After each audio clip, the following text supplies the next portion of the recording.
Welcome to day 2 of watercolor techniques and art fundamentals. So yesterday we worked on even wash, wet on wet, gradual wash, and wax resist.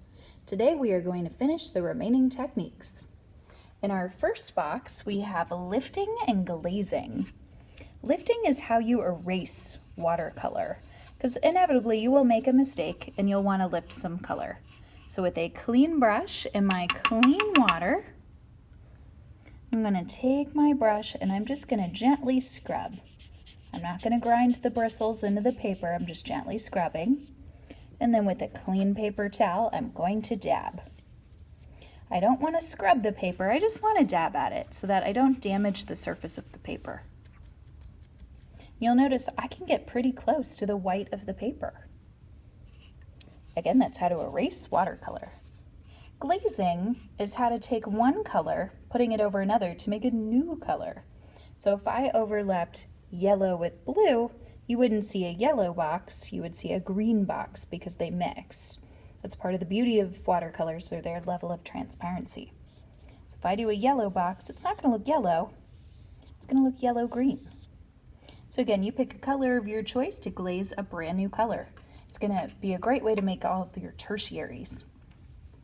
Moving on to paper towel. Take a color of your choice. Let's see, I like orange. Orange is pretty, and you can also use the lid to mix some new colors, so I can make a nice yellow-orange. And with this one, I'm not starting with water. I'm just going to paint the surface. I'm going to go back to my pool of paint.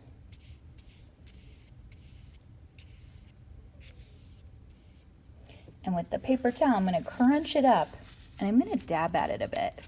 And this is just going to make an interesting texture. This can come in handy when you're doing things like rocks, trees, bushes, anything you want with a subtle extra texture. All right, moving down to salt. Salt is a finicky one. With salt, I'm going to take my wet brush, pick a color of my choice. I'll go for blue this time. I'm going to paint. Now I'm a fairly quick painter, so I didn't feel the need to put water down first, but if you are slow with your even wash, you might want to put a little water down so it doesn't dry on you while you're working. Now the paper's got a little sheen to it. I don't know if you can see that because it's wet, but while it's damp, I'm going to take my salt shaker. Oh, hold on, should have gotten that ready.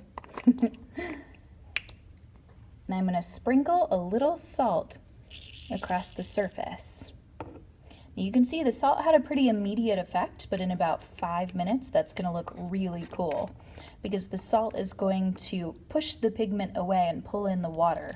So it's almost going to look like frost on your windshield in about 5 minutes. So once I put the salt down, do not paint on top of it because I'll get salt in the bristles of my paintbrush.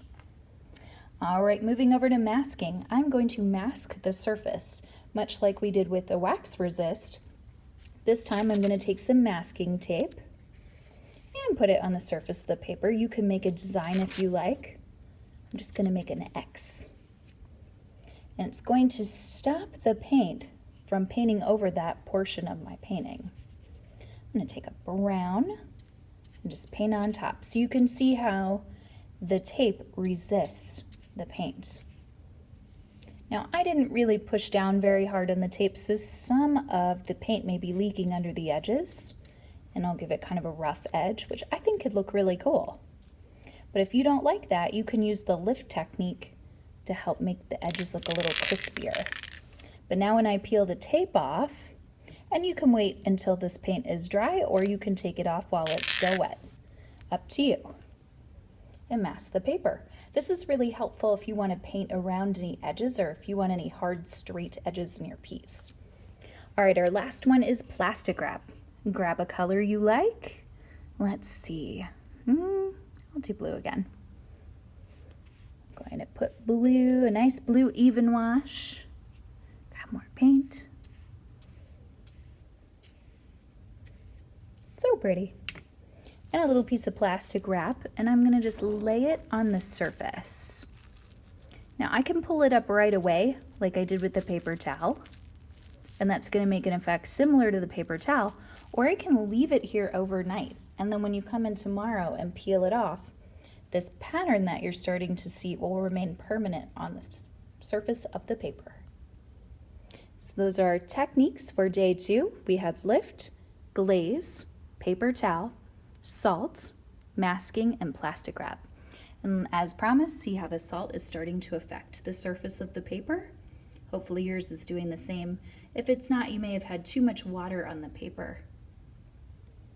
Good luck. I can't wait to see your projects.